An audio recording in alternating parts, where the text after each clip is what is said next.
So, Emory, pretty fast runner there, aren't you? Dashes and running here and there and all that. I mean, I got a gold medal, so. Well, you know what? I think there's some things that maybe I could do even faster than you. Not running. Like. What about poker?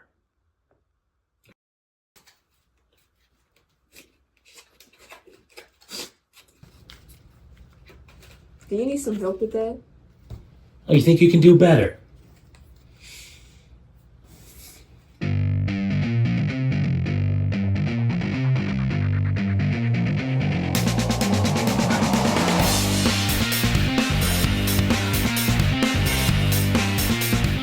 Man! I don't know. What about an eating contest? Wait a minute. You're gonna challenge a fat man to an eating contest? You're on.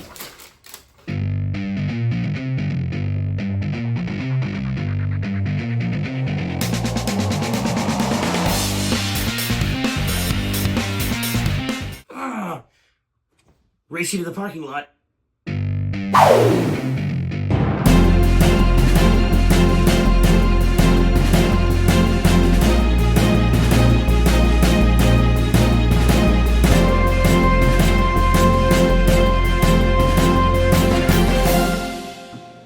Well, good morning, ladies and gentlemen. Welcome to this week's edition of Houston County News.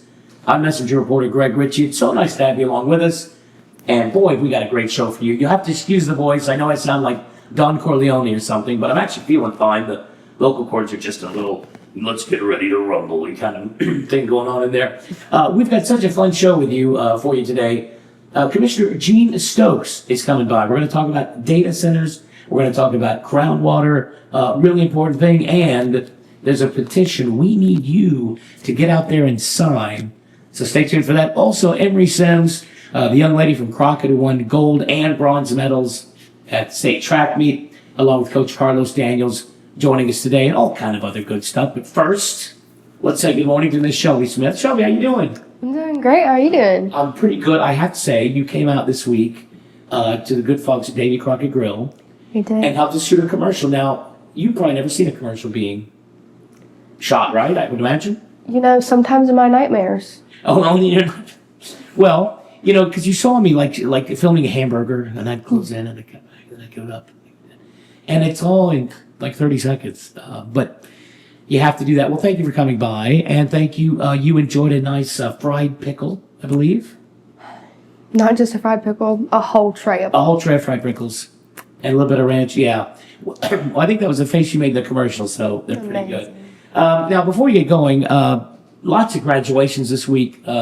I was actually in Crockett Friday night and saw the big fireworks from the Crockett graduation. We had Latexo, Grapeland. You haven't graduated. You're graduating next year, is that right? Yes, sir. Are you going to join a school next year or stay homeschooled, or have you thought about it?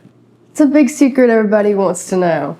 I might play like flip a coin Right. before school starts of heads, go back to school, tails, stay homeschooled. What if you do a little bit of both? In other words, you officially join the school, but you only show up a couple days a week. I tried that. They will take you to court. Oh, okay. Yeah. That's right. Ladies and gentlemen, we have a great show coming up for you today. And when we come back, we're going to get it all started right after this. Houston County News is brought to you this morning by Houston County Hot Tax, promoting Houston County tourism and economic development by Houston County Electric Co-op, power for your way of life, by Darling Ingredients, supporting our youth ag and ag education programs, by the City of Crockett, Paradise in the Pines, and by Texas Family Doctor, Hometown Healthcare. Your Houston County Electric Cooperative is in the final stages of its massive construction project in order to serve our members better. Our entry is now near the HCEC sign, where you'll find our drive-through window. Our new operations room, or safe room, is protected from rain, wind, and even the most violent storms, which is designed to keep our members with power and with the ability to provide warnings and updates. We are your Houston County Electric Co-op, providing power for your way of life.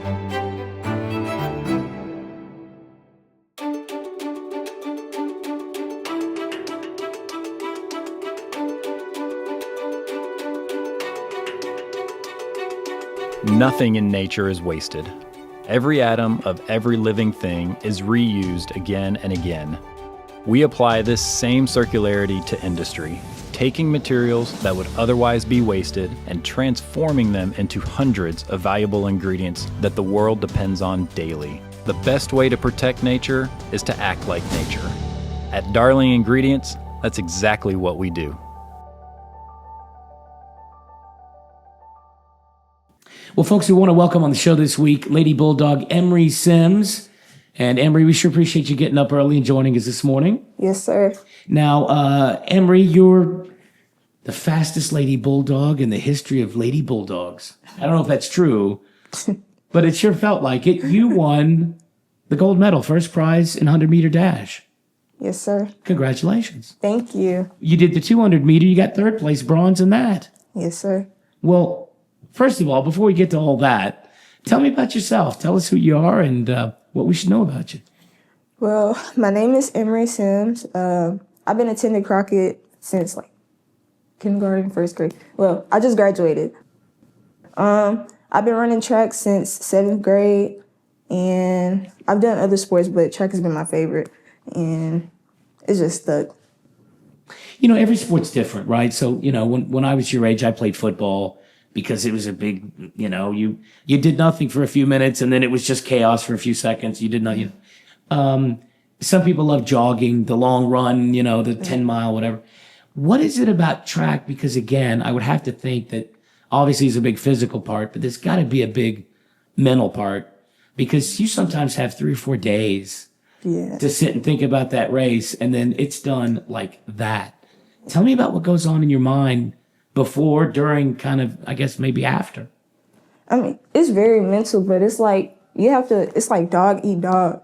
So you constantly have to be on your 10. So really, it is over fast, but like preparing for your race is like the longest part. So I think you just have to be like, your confidence is up. You gave it your all in your workout. So it's like, because you leave it all on the track. Right. You don't want to leave. Yeah, you don't take nothing back on the bus with you. It's all. Well, now let me ask you a question. So when you're running in that 100-meter, you know, dash, are you thinking anything at all, or is it just all muscle memory and grit? And also, before the race, do you do anything to psych yourself up or psych the other girls out? I mean, is there any like mind games or anything? Well, in the 100, there's nothing really going through my mind because it's over like that. Yeah. The 200 though, I think, because like you get out. And then you have to maintain, and then you slingshot off the curve. So it's like, you got to push. But what I tell myself before my race, I'm always like, this will be over in less than a minute. So I just got to give it my all. Yeah, whatever happens, going to happen. Yeah. Well, now, of course, you were also part of the relay team. Tell me about that team. I know they did very well at state as well. Oh, yeah. I love this year. I love the previous years, too. But for this to be a young team, they did really well. And, like, we had a freshman as our first leg. And, yeah. She was amazing. And I was really happy because, like, all 4 years, this is the only year our relay has made it to state. So. Well, we're going to talk to Coach Daniels in a minute, but I suspect he's going to tell me what he's been pretty proud of you about is that you do put in the work. It's not just about, you know, 7th period practice or every Thursday practice. You're always kind of thinking how you can do better. That served you pretty well in track. I would imagine it's going to serve you well in all kind of things the rest of your life, don't you think? Yes, sir. Tell me about that. Tell me about kind of doing it, getting up on by your own, you know, on your own and going, I got to go do this. Well, like for track, I had to get up and go before work or like even after work. Yeah. And like, I noticed that I had to do that different from last year because it's like the previous years I made it to regionals, but I wanted to go farther and I was like, I got to put in more work. And it's, Are you trying to tell me because you're getting older now? You hit 18 now. It's like, well, I got to do more than I used to. The years are piling up. It transformed over to like my job as well because I was like, well, I need the money, so I got to get up, be consistent so they don't fire me. Right. It just goes long ways for multiple, you know, situations. Well, I believe your parents did a bit of track back in their day as well, didn't they? Oh, yes, sir. Tell me about that. My mom, she was on the relay, and I think she did the 4x2, maybe the 4x1, and the 100. And then my dad, he did triple jump. Oh, wow. That's too much. It's one thing to run fast, but when they put metal things in the way, that's another. Well, Friday night, we enjoyed the big fireworks. Congratulations. Thank you. Finish high school. Yes, sir. Are you feeling nervous now? Or you're like, I'm so glad that's over. I'm relieved. Nervous. The only thing I say I'm nervous about is being away from my mom because she's like, that's my best friend. But I'm just down the road. So. Well, where are we going from here? What's next for you? Next is college and then college track. And I'm excited for that because it's only up. Like, you can only improve. Well, it's going to be a challenge, obviously, because now you're going to be the freshman. Oh, yeah. And have to find your groove and get to know everybody. And there's going to be girls in their early 20s already. Oh, yeah. Taller, stronger, whatever. But what a great challenge, though. Yeah. Right? Where are we going to school? What are we going to study? I'm going to Sam Houston State in Huntsville, and I'm going to study health science and minor in kinesiology. Well, Huntsville is just far enough away to go, I'm an independent woman now. Yeah. But, be able to come home and tell mom about the mean girl and get the dirty laundry done, right? Not too far away. Yeah. And I guess the last question would be, you could have grown up in Houston or New York or, I don't know, Hong Kong, anywhere in the world. Is there anything about growing up here in Crockett that, I don't know, makes you better, different? I feel like it made me work harder because in the bigger cities, it's more like opportunities. I guess it's easier to network because it's like, it's a bigger city, it's more people. Sure. And Crockett, it's a small community, but it's like, it would be harder to reach out. Like, I know I was emailing coaches, they would have emailed me back, but still, I think it made me work harder. Like, it wasn't easy, so. Yeah, so it kind of toughened you up for bigger things. Yeah. Well, congratulations, young lady. We're very proud of you. Thank you. It's always a pleasure to talk to you. We talked for the newspaper a couple yes, weeks sir. ago, whatever. But it's nice to finally get you in here, and I hope you're going to be an inspiration. What would you say to a 7th or 8th grade girl watching this going, could I be an Emory Sim someday? I would say have confidence in yourself and put in the work because track is very mental. So you have to have confidence. And it's like, you put in the work, you're going to get results 10 times back. So. God bless, Emory. Thanks for coming by. Yes, sir. God bless. It seems like just about everybody makes a burger these days. If you can call them burgers. At Davy Crockett Grill, we make Davies. Single, double, the full pound Mr. Crockett, even a ribeye Davy. In fact, we cook up more goodness on a bun than anyone around. 'Cause at Davy Crockett Grill, these Davies are just the first bite of comfort you can taste. Davy Crockett Grill, where summer gets tasty.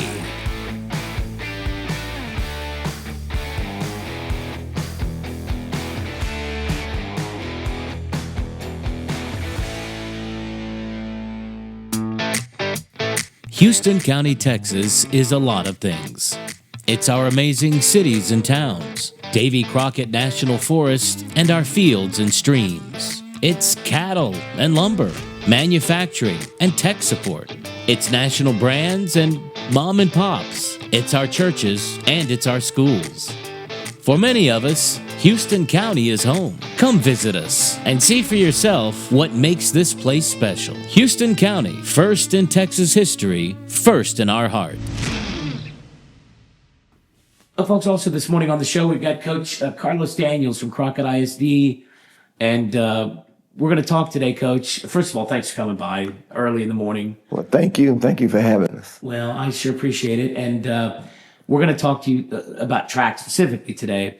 But I'm going to brag on you a little bit because you probably won't brag on yourself. I have been told by more students, parents, teachers, the impact you're having around there. And I'm going to ask you what you're doing right. But you have had a real impact on not just the athletic program, I think, but on those kids. And I want to let people know that because, I talk to the athletes and the coaches and stuff, but a lot of people may not. What's going right at Crockett? Because it feels like there's kind of this rhythm, this groove y'all are in. Well, it's like a big puzzle, and A puzzle comes with many pieces.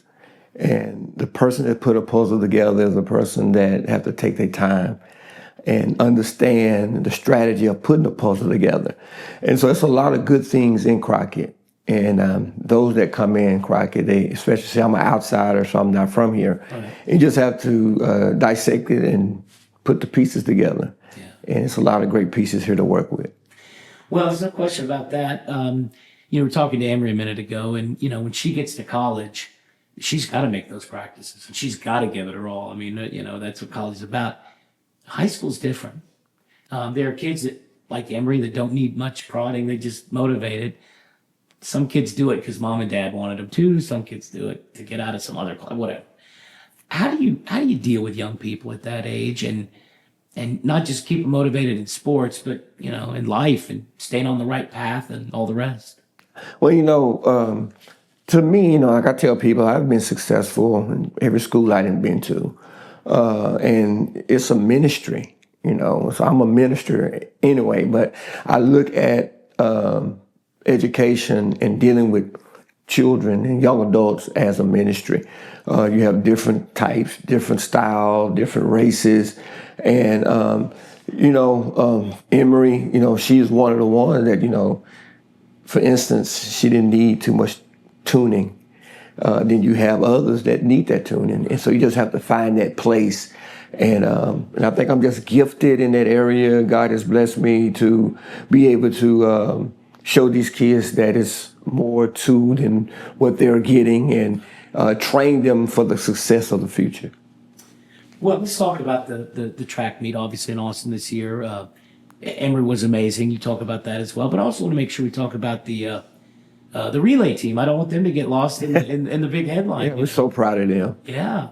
Well, Emory had mentioned that it's a younger set. So tell me about how they're coming along. And it sounds like some or all of them are coming back. Yes. Yes, we have all of them coming back. Wish we could have Emory coming back one more year. But, she set the foundation, she set the stage, and we have some young ones that are, if they just sell out to the work ethics, and I believe they will, Crockett track will be put on the map for a long time because, even from the junior high all up to what we have now, it's coming. You got some talent. It's coming. Well, let's go beyond track. I know you do a lot more around there. Tell me about kind of the athletics in general, plans for the summer, what next year looks like, all the sports I know you handle around there. Well, like I say, it's a building process. We have the tools. Us as coaches just have to put the work in. So, I was telling them last year at, I think, one of the board meetings when Emory went to state, and I was telling them, they were recognizing the accomplishments of the track team.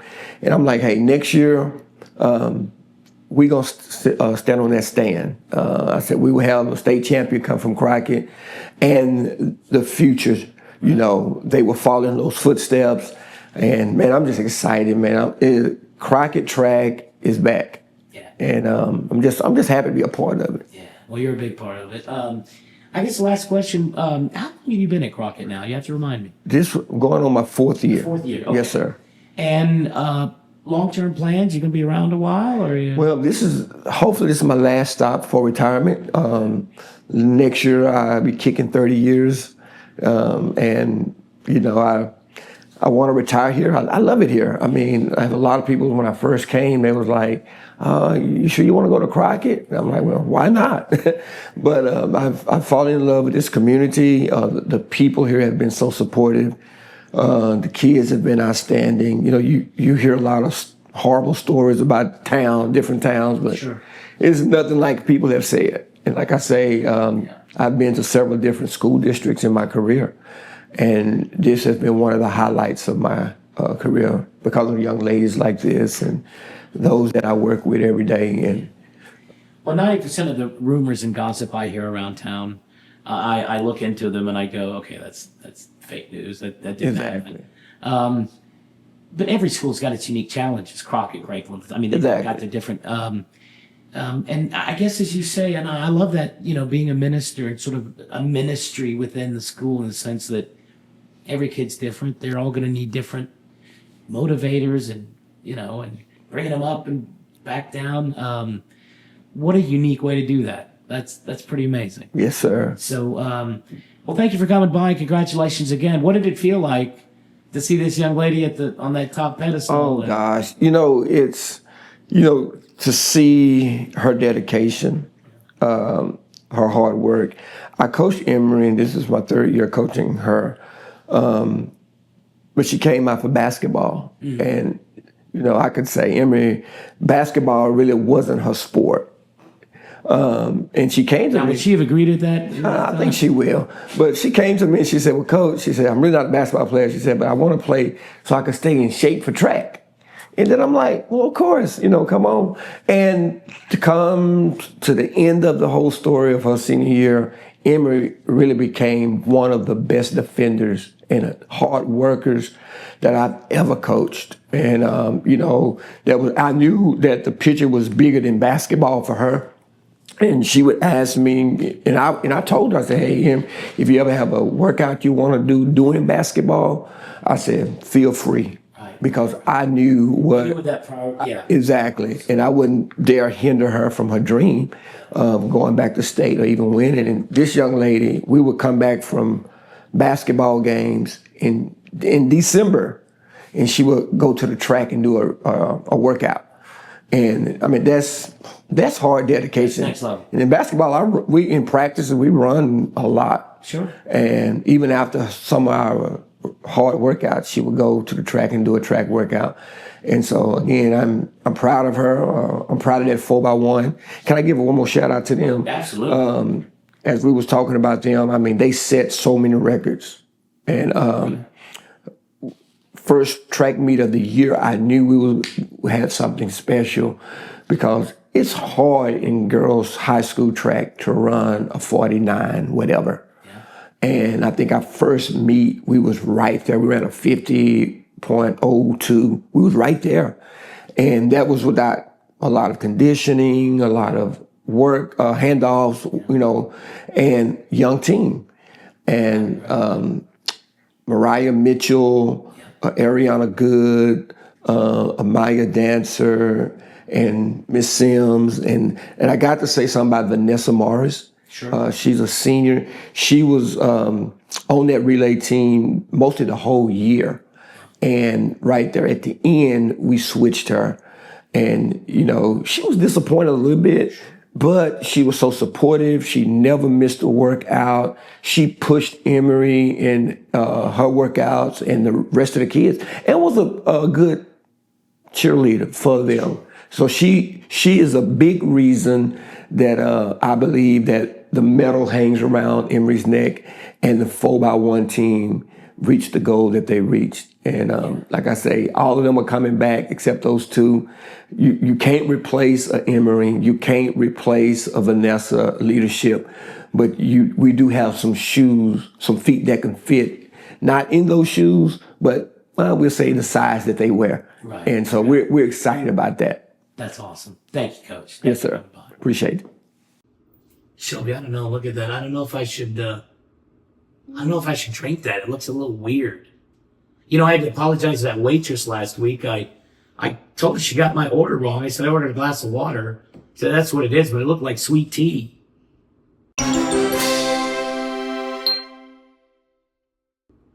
Who are you? Hello there. It's me, Waterman.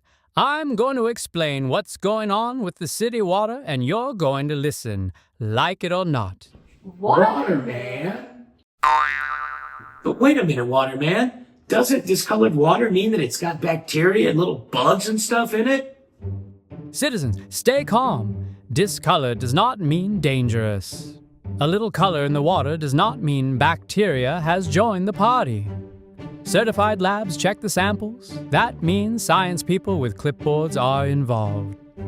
Like this morning, I watched you taking a shower, Greg. The water looked pretty good. Well, yeah, that is true, but wait, you were doing what? What? Why'd you have to watch me in the shower? No, I didn't have to. I'm just like that. You see, sometimes treated lake water and well water meet in the pipes and things get a little cloudy.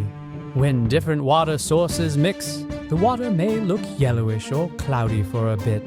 So are you saying the 120-year-old pipes in my house may have something to do with all this?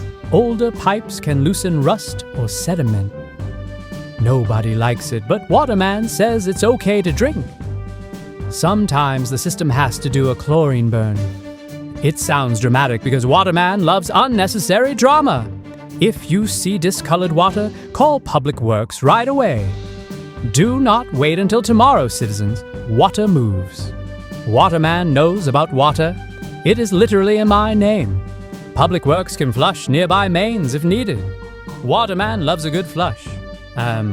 Professionally speaking, is it weird that I know so much about your faucet? Yes. Is it helpful? Also yes. And when the water gets weird, don't fear. Waterman is near. Well, folks, welcome back to the show. And of course, you saw it in the newspaper today, in fact, coming out, data centers, big problem, not just in Houston County, but really in the whole state of Texas. And we thought we'd get kind of somebody that can help us kind of figure out what exactly is going on with them. And that's County Commissioner for Precinct 3, Mr. Gene Stokes. Oh, thanks, Rick. Thanks for having me here. Thanks for getting up early and coming to see us. Of course, what am I saying? You're up at the crack of dawn anyway, I bet. Yeah, we start pretty early. Well, Commissioner, I'm going to brag on you here a little bit because I know you won't do it for yourself. You have been key to fighting the groundwater issues we have. And I go to Jackson for a meeting or Jacksonville, I think, and there you are. And then I see you in Austin. And so before we even get to data centers, thank you. Well, you're welcome. By the way. I took on a job representing this county and the citizens of this county, and I'm going to continue to do that as long as I'm in office. And, if it takes going to Austin or Washington or wherever we got to go to fight for, our precious resources here in this county, we're going to do it. Well, they're finite. I mean, they're not limitless, obviously. Yes, sir. So, a lot of people don't understand. So what exactly is a data center? So AI is basically a bunch of computers all tied together, all thinking together, all coordinating. And they need thousands of these computers, right? Yes. And so they set up these big, like a Walmart size place or bigger, I guess, Yes. with thousands of these little computers in them. Well, that part is fine. But you imagine how much electricity those computers need. The amount of water to run through the cooling system to keep them from overheating. And we'll get into this, but for less than a dozen jobs usually, a few technicians to push a button now and again. Yes. But Commissioner, this is not a what if situation. This is a real current threat, isn't it? No, it's a serious threat to our community and the communities across the state. I think we're prime. We're a prime target because the same reasons we love living here is the same reasons that these data centers want to be here. Right. We've got low taxes. We got abundance of open country, and we've got good resources, good water. That's available electricity, and but with all that comes to a cost, and it's a threat to our way of living. Well, if you think, one of these data centers, and I'd have to check my numbers, but between HC, the co-op and Consolidated Water, in a month they would use more water and electricity we would use in a year or two. The numbers aren't even reasonable. It's staggering how much electricity is used. One data center sometimes uses more than some of the larger cities in our state uses, and so you take that, and some of these are, I've been told that they're what they call a closed cell. They cool, they reuse the same water, but they can only reuse it for so long. And then what do you do with that water? They have to get rid of it for a reason. Most likely it's caught enough copper and stuff from the cooling process. So then does that get dumped back in the? Does that go back into our rivers and streams? And then we've got a runoff issue. We're going to change the absorption, and so now we've got a watershed issue that's going to take place. So you build a 25 acre or 1,000 acre complex.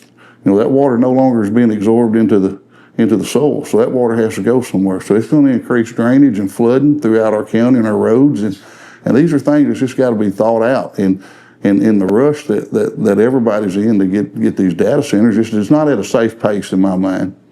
No, I think you're exactly right. It's some things I had actually thought about that you pointed out was, not just losing our natural resources, but the real impact on local people and the light bill going up and our volunteer fire departments. Tell us about some of the things that maybe nobody else is kind of thinking about that this will affect. Well, I was told a couple of years ago by our fire chief that a Tesla car takes about 6,000 gallons of water to put it out. And then I was also told then you take 6,000 gallons with it to the salvage yard so they can put it out again when you get it. So if we think about it for our area, we've got 3, maybe 4 tanker trucks in this whole area that can have the capacity to haul 6,000 gallons of water. So the burden that's going to put on our firefighters, and I don't know how many data centers burn and how many batteries, but I know that we lost a lot of Tesla cars in the beginning burning, and so we know that it's possible, and that's what we got to plan for the possibility, not on likelihood, but there is a possibility. And then, our fire departments, these guys do a great job. They answer calls. They work full-time jobs. They answer calls around the clock all night. I'm plugged into my precinct. I get the calls that they get down there. I don't respond to all of them, but they do. I have the same thing. Yeah. Yes, sir. Yeah, they do. And we see what they do. And it is impressive what they do on a volunteer basis. Oh, yeah. But to add that burden to them for some corporate operation to make millions of dollars and balance that on a volunteer fire department and on an already stretched tax system in this county would be awful. Well, and that's kind of the problem is Commissioner's Court works on economic development. We all want more business, jobs, all the rest. This is something that's so one-sided. Yes. I understand why the data center people want it here, but really for local people, other than maybe a half dozen jobs it might create, and they may not even be local jobs, they may bring in other people. I see it. I can't think of any other than, I guess, whoever sells them the 1,000 acres, I can't think of any other advantage. I see no advantage in having this here. We're going to lose some of the best farmland, in this county. We've lost about 6,000 acres in my precinct alone in timber and ag, just the development of these subdivisions. Wow. So that's a real growing concern. And, there's no better place to raise beef or crops, or here in this county, we're number 2, number 3 beef industry provider in the state, and so to see that get destroyed is one thing, and you pop up solar farms and you cover the ground with solar farms, and then you add a data center, and even if that data center is capable of producing electricity, it's not going to be electricity here. I've heard where they'll plumb a gas line into them, and they'll have these generators, and they'll produce their own electricity, and then they'll have abundance of electricity to sell, but they won't sell it here. If they set it aside and said, we're going to 30% of the electricity we provide is going to go to Houston County to help drive. They get a discount because we're giving back, sure. Help drive down. Well, that's something to look at, but they're not. They're going to do the same thing that they're trying to do with their water. They're going to send it down the line to the highest bidder. That's right. And the people that's going to pay the higher bill is going to be here in Houston County. Well, I love history. You think about from 1837 to today, all the work our ancestors did to build this place and, chop a forest into towns and schools and churches and farmland. Yes. People don't realize one generation could wipe all that out. That's exactly right. And then to be dependent on a foreign entity to provide our beef or our food, our vegetables, our crops, that is, no country that's ever been successful has been dependent on somebody else to feed them. And I don't want to see us get that way. And this is our way of life, and then there may be somebody in California or Austin that laugh at the things that we hold sacred here, but that's why they don't live here. They don't live there. That's exactly right. And so I come here managing ranches years ago, and I've got a bond in ranching in the cattle business that'll never be broken, we always want to create a better product and a safe product. And nobody does that better than America. Nobody produces safer products than we do. That's right. And to sell that land off or to see that turn into a data center or a solar farm and it would be tough. And then they're not getting it back. And No. Even if the data center closes down, now you've got a massive empty structure. That's it. What do you do with it? The land could have dirty water in it. You have no idea. Well, if it shuts down, you've got a big concrete area that somebody's going to have to do something with. Bust up and get the land back. You will never return that land back to its natural state and its fertility that it has, that the good Lord give it. That's right. Now, I will say there is some good news. Because usually when I talk about these things, people say, well, how can we help? And I say, well, I don't know. But people can help. There's a petition right there at the courthouse right now, isn't there? Yes. We in Commissioner's Court last Tuesday, we took action on an agenda item to create a petition to send to Austin to let the governor and the lieutenant governor and our representatives know how we feel about these data centers. I think we've got them in 3 locations. We've got them at the courthouse, the annex, and in the lobby at the sheriff's office. And so we proved how powerful a community can be with the groundwater district. Everybody showed up and showed out. We had full force. Everybody did their work, and we appreciate it. And that's what decided that, by the way. Yes. That's right.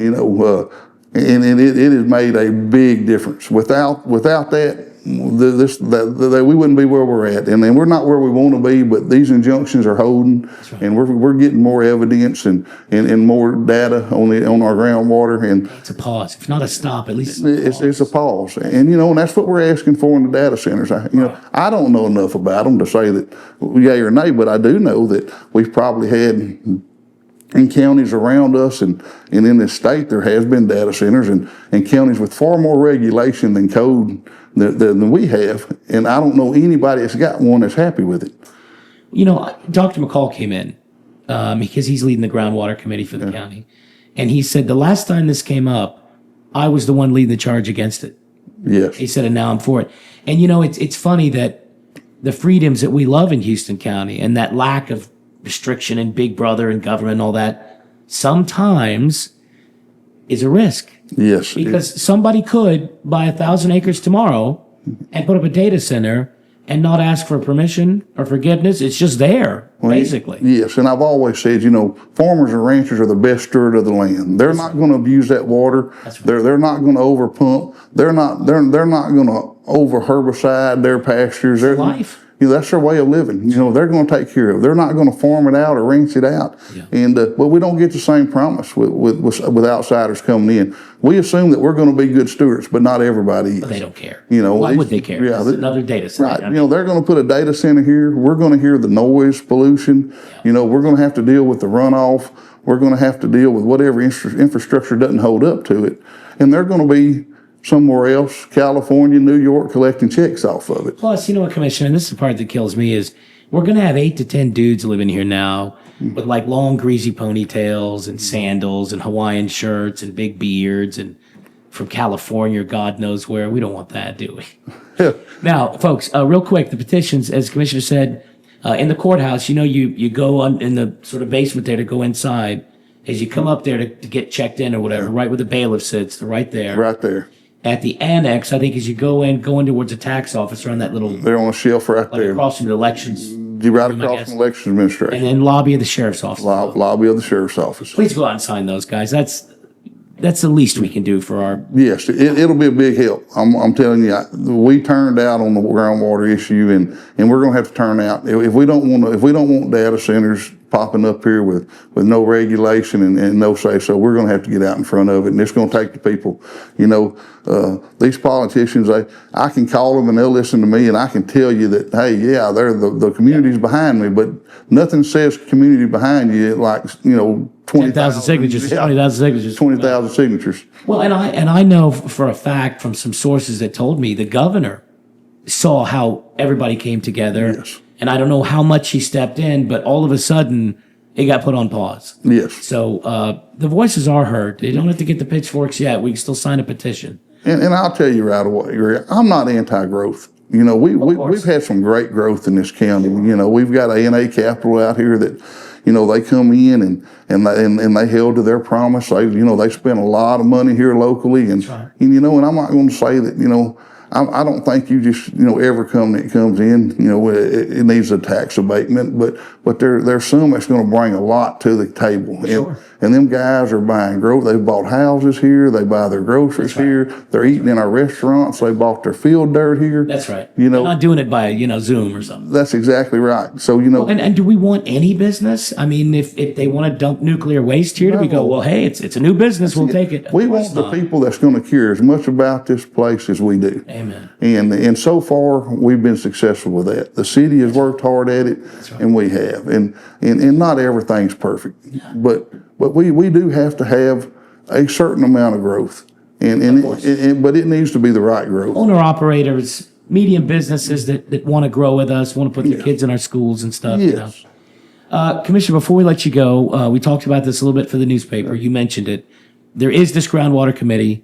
We haven't heard any really updates, but I guess it's just kind of in the system, or? Yeah, it is.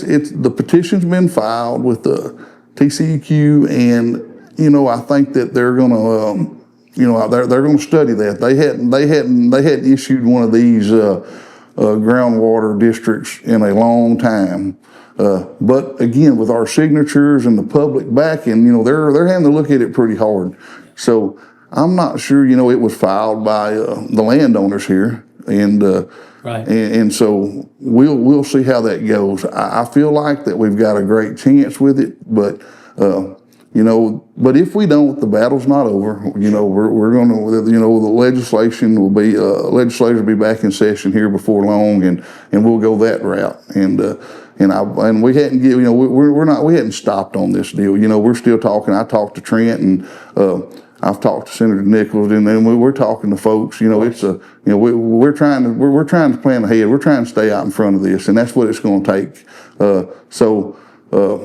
You know, it's a slow process. Government wheels move slow, and you know, and that's the red tape. But I think we've met it. We've had a great committee. You know, they were landowners here, property owners. They did a great job of jumping out and spending their time. That's right. Volunteering, spending hours putting up a budget, you know, a structure for, you know, the district, the office, and how it would be run, and you talk to them, and they've become experts. Yes. They can answer any question. I mean, they have done the homework. They have done their homework, you know, and we're blessed to have them people here, you know, and that's our community's full of them, and we're glad to have them, and like I said, and the power of the petition. You know, it's there, and we need people to get out and sign that petition. Is there a date do we have to sign it until? You know, I forgot to ask that. You know, there's not an ending date, but I think you know, sooner the better. Let's get it. Sooner the better. I just don't put it off any longer. I'd like to know that we run out of paper up there, Amen, you know, and have it with signatures. So, well, Commissioner, before you go, because I'm a creative guy, I have an idea I want to pitch to you. You could take back to the other county officials. Just follow me here. We buy the 1,000 acres ourselves. We build what looks like a data center, right? Everybody thinks it's a data center. We put a sign outside that says data center. Now, everybody's going to think, well, they've already got a data center. We won't open two, right? That's part one of the plan. Part two, we pump out all the groundwater ourselves, and we hide it inside the data center. See? Come on now. I'm going to give you an A for effort on that. But that's a very nice way of saying that's okay. But I think we may want to pump the brakes on that idea too. Well, you know, don't blame a guy for trying. Hey, God bless you, Commissioner. Thank you for coming and talking to us, and we really appreciate it. Well, thank you for having us, and like I said, let's get out in front of this thing and see what we can do. Waterman, keeper of the clean. He clears the cloudy, keeps every cup serene. Sometimes he watches Greg through the shower steam. He walks the alleys when the midnight rain drums.